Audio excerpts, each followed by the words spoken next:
सबसे पहले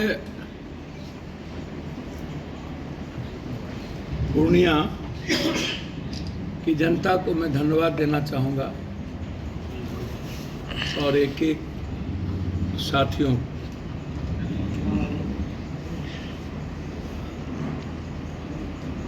और सभी जाति धर्म वर्ग समूह समाज के लोगों का अभिवादन, आभार, अभिनंदन, प्रणाम, सलाम और जोहार। बेटे की तरह दायित्व को भी निभाया, कर्तव्य का पालन भी किया और पूर्ण भरोसा भी अपने बेटे के प्रति दिखाया। दूसरा, 1951 अधिनियम निष्पक्ष मतदान, ये चुनाव आयोग का दायित्व।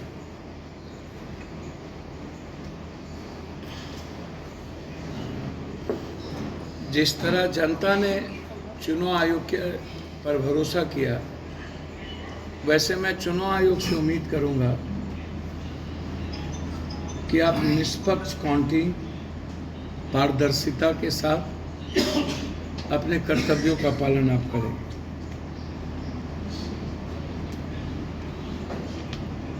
मेरा सवाल है, आज के दौर में निरंतर ईवीएम पर सवाल उठ रहा है।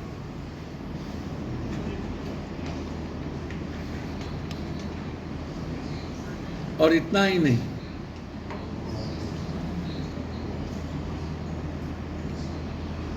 यह दुनिया के लिए यह एक विषय बन गया है।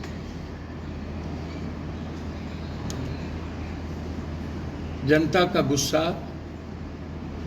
आक्रोश, जो जनता 10 सालों में भरोसे किए थे, उम्मीद किया गया था, एक विश्वास किया था और सपने देखे थे अपनी जिंदगी के बारे में, खुशियों के बारे में, मुस्कुराने के बारे में, रोजगार के बारे में, स्वास्थ्य के बारे में, गरीबी से निकलने के बारे में, न्याय के बारे में, सारे सपने टूट गए। महंगाई बढ़ गई, बेरोजगारी दुनिया का सबसे नंबर 1 पे चले गए, भ्रष्टाचार हर व्यक्ति के जीवन के लिए मौत का कारण बनता चला जा रहा है, न्याय की उम्मीद इस देश में नहीं रही और सभी तरह के संस्था व्यवस्था से लोगों का भरोसा उठ गया। व्यक्ति से रिश्ते नाम की कोई चीज इस देश में बची ही नहीं। और रिश्ता तो कोरोना के समय ही देखने को मिला कि नहीं थी। और बाद में जब लोकतंत्र को बचाने की बारी आई और हमारे कुछ संघर्षशील नेताओं ने देश में यह जिम्मेदारी उठाया, किसानों की आवाज, महिलाओं की सुरक्षा, नोटबंदी से लेकर महंगाई, उज्ज्वला योजना से लेकर ओडीएफ, आयुष्मान से लेकर के मणिपुर की घटना, बेंगलोर की 8,500 बेटियों के साथ शोषण, सेंगर से लेकर के ब्रजभूषण सिंह के कुकर्म ने बेटियों के भीतर डर पैदा कर दिया। मुझे समझ में नहीं आती, किसानों के हालात वही, माँ और बेटियों के हालात नोटबंदी के बाद वही, व्यापारियों के हालात जीएसटी और नोटबंदी के बाद दुनिया में सबसे खराब, व्यापारी मर गए, इकोनॉमी खत्म हो गई, बेरोजगारी दुनिया में सबसे प्रचंड पे चला गया, छात्रों का एजुकेशन बजट घट गया, एजुकेशन सिस्टम हम नहीं बना पाए, मजदूरों के कानून को बदल दिए गए कोरोना के काल में जब मनमोहन सिंह जी ने दिया, फूड ऑफ राइट जो मनमोहन सिंह ने दिया उसको बदल दिए गए। और पहला देश का प्रधानमंत्री होगा जो इतनी छोटी बातें, इतने घटिया बातें पहली बार देश के दुनिया में कि हम आपको 5 किलो अनाज दे रहे हैं, जो इंदिरा गांधी के समय में शुरुआत हुई और 2 रुपया, उसके बाद फूड ऑफ राइट जो हमारा कानून बना, और उस कानून के बाद जो वन हेल्थ वन नेशन की जो बात कांग्रेस ने शुरू की, और सबसे पहले गहलोत जी ने इसको शुरुआत किया। मुझे आश्चर्य लगता है इस बात का, वन नेशन वन हेल्थ। मैं जानना चाहता हूं कि देश के प्रधानमंत्री जी ये बात बताए ना, क्या हुआ वन नेशन वन हेल्थ, क्या हुआ वन नेशन वन एजुकेशन, क्या हुआ वन नेशन वन जस्टिस? इस पर कोई चर्चा नहीं। लेकिन 5 किलो अनाज जो हमारा राइट है, हमें 5 किलो में कुछ नहीं मिलता, उस पर भी उन्होंने कह दिया कि हम अनाज दे रहे हैं और हमें आप दे दो, हमें पुण्य होगा, नहीं दोगे वोट तो पाप होगा। और महात्मा गांधी के बारे में जिस तरीके से बुरे चर्चा किए गए, मार्टिन किंग लूथर से लेकर नेल्सन मंडेला से लेकर और हमारे सारे वैज्ञानिक, डॉक्टर अब्दुल कलाम हो या दुनिया में जितने लोग, सारे लोग, चाहे वो स्वयं सु हो, सभी लोगों ने महात्मा गांधी की आइडियोलॉजी को आत्मसात किया। महात्मा गांधी जी जो अंग्रेज से लड़ने के खिलाफ कांग्रेस का निर्माण किया, महात्मा गांधी जी इतिहास में नील गाय आंदोलन से लेकर के, किसान आंदोलन से लेकर, पश्चिमी चंपारण की धरती से लेकर और आम आदमी की आवाज के लिए, जिन्होंने बैरिस्टर के बाद सबसे पहले पालेजा घाट पर अपने कपड़े खोलकर नंगे हो गए कि जब तक भारत के 40 करोड़ लोगों को रोटी, कपड़ा, मकान नहीं मिलेगा, मैं कपड़े नहीं पहनूंगा। उस महात्मा गांधी के बारे में इतनी भद्दी बात करना, जैसे कंगना ने कही कि हम आजाद देश हुआ 14 में। अब तो वो प्रधानमंत्री जी बताएंगे कि देश की आजादी कंगना को कैसे मिली, कब मिली, कहाँ मिली। ये तो नरेंद्र भाई मोदी जी ही बता सकते हैं, या फिर आंतरिक इंटरनल आजादी का क्या मायने है कंगना का, वो कंगना बताएगी आपको। लेकिन मोदी जी जिस भाषा का प्रयोग गांधी जी के लिए की कि मेरे पिक्चर बनने के बाद गांधी को लोग जाने, मतलब गांधी से भी ऊपर, वो उनको प्रधानमंत्री नरेंद्र मोदी जी को दुनिया जान गया, गांधी को बाद में जान। अब इतनी छोटी बातें, गांधी तो छोड़िए, उन्होंने कहा राम को छत्री हम दिए, शिव को मुक्त हमने किया, भगवान जगन्नाथ मेरा इंतजार कर रहा है।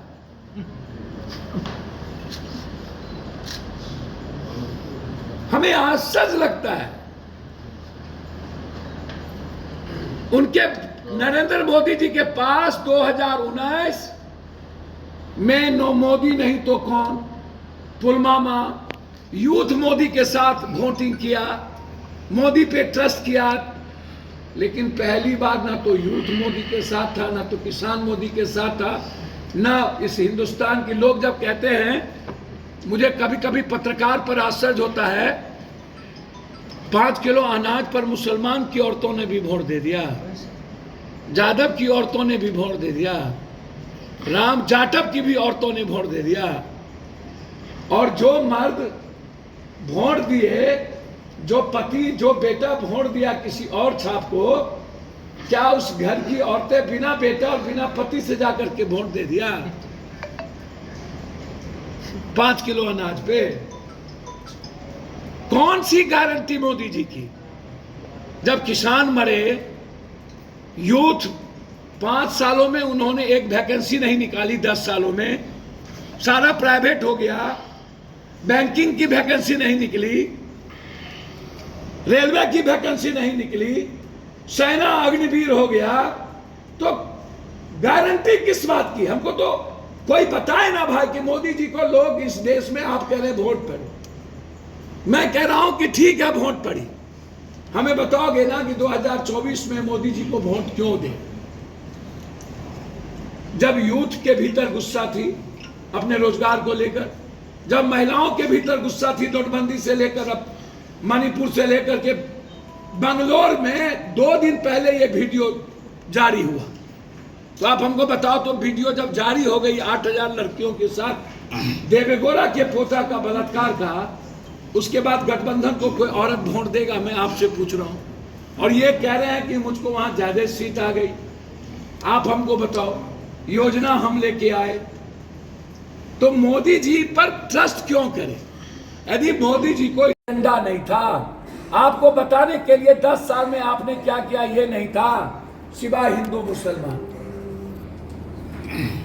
और इतना ही नहीं मोदी जी, आपने तो तब अति कर दी जब आपने जेल भेजने और कह दिया मुंह खोलेगा तो 7 पुश्त औकात पे आ जाएगा।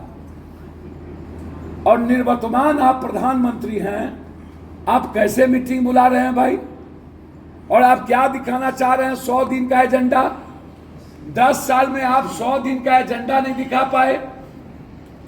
और निर्वर्तमान प्रधानमंत्री, जब आपको खबर मिल गई कि आप चुनाव हार चुके हैं, जनता ने आपको हरा दी है, जब आपको यह खबर मिल गई कि आप 230 से ज्यादा आप नहीं जा रहे हैं, मरते दम तक नहीं, 230 आप क्रॉस नहीं करेंगे, तो जो नैरेटिव एजेंडा आपके अमित शाह जी ने 400 पार की बात कही थी, आपने अंतिम दिन, मेरा सवाल अब शुरू होता है, हमें आप बताइए, 6 साढ़े 6 बजे तक वोटिंग कास्ट हो रही है और ये एग्जिट पोल वाले 6 बजे से कहां से दिखा दिए कि आप 350 हो गए।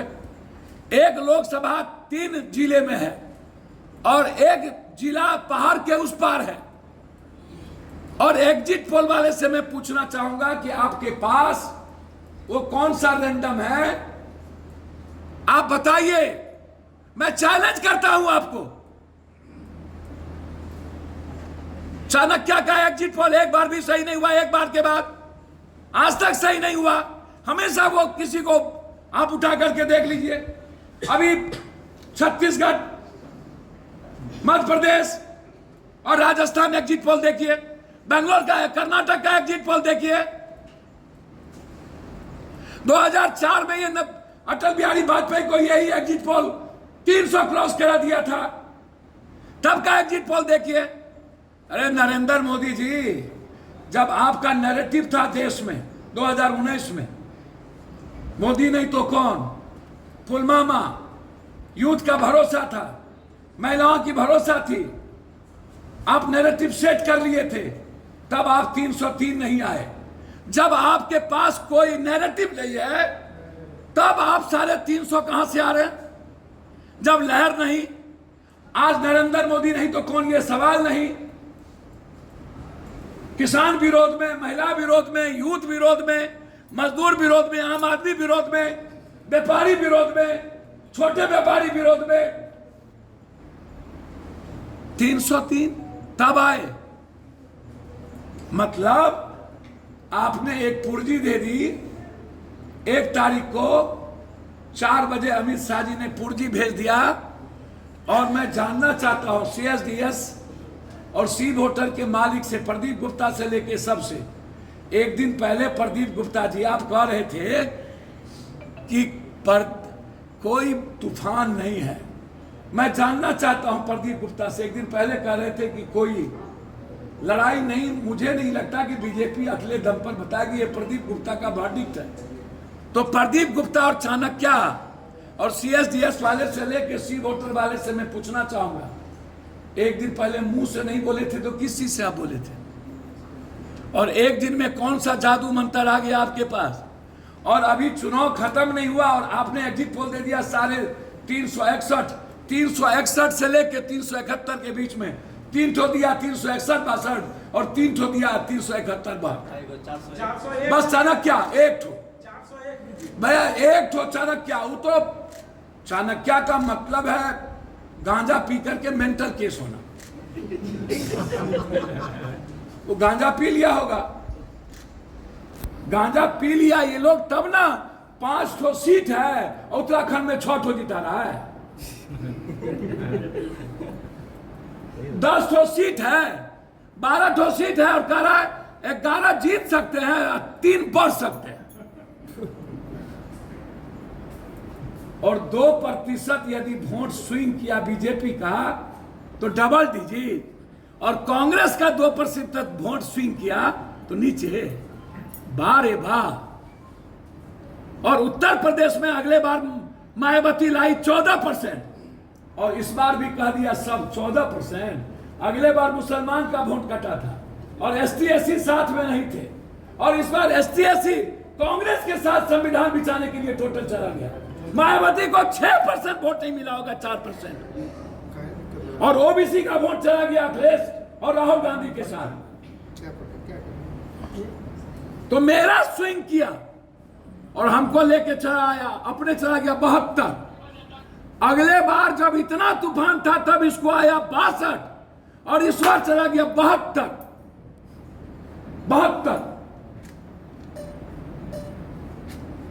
तो ये एग्जिट पोल अपने आप में खुद, जहां 12 सीट वहां 14, जहां 5 वहां कुछ, जहां 2% स्विंग किया वहां कुछ, जहां कांग्रेस और अखिलेश का स्विंग किया वहां कुछ नहीं, वहां 6 सीट। मतलब ये एग्जिट पोल साइकोलॉजिकल मार इफेक्ट, जब इन्होंने देख लिया कि हम बर्बाद हो रहे हैं और मेरा गठबंधन अलग हो जाएगा, चंद्रबाबू नायडू और नीतीश कुमार पहले ही हमसे अलग हो जाएगा, गठबंधन को रोक के रखने के लिए और बीजेपी का वर्कर और कलेक्टर को धांधली करवाने के लिए इन्होंने इस एग्जिट पोल को लाया, ताकि बीजेपी का वर्कर का मोरल बना रहे, कोई गठबंधन हमको छोड़ के ना जाए और हम कलेक्टर को से बेईमानी कर पाए। 100 से 20,000 के अंदर में जो वोट होगा जिसका जीत का, वहां पर कलेक्टर के द्वारा ये मनोवैज्ञानिक प्रेशर देकर उसको चैलेंज कर सकता है। इतना ही नहीं करेगा, ये चुनाव आयोग ने इतना बेईमानी की, बेईमान बना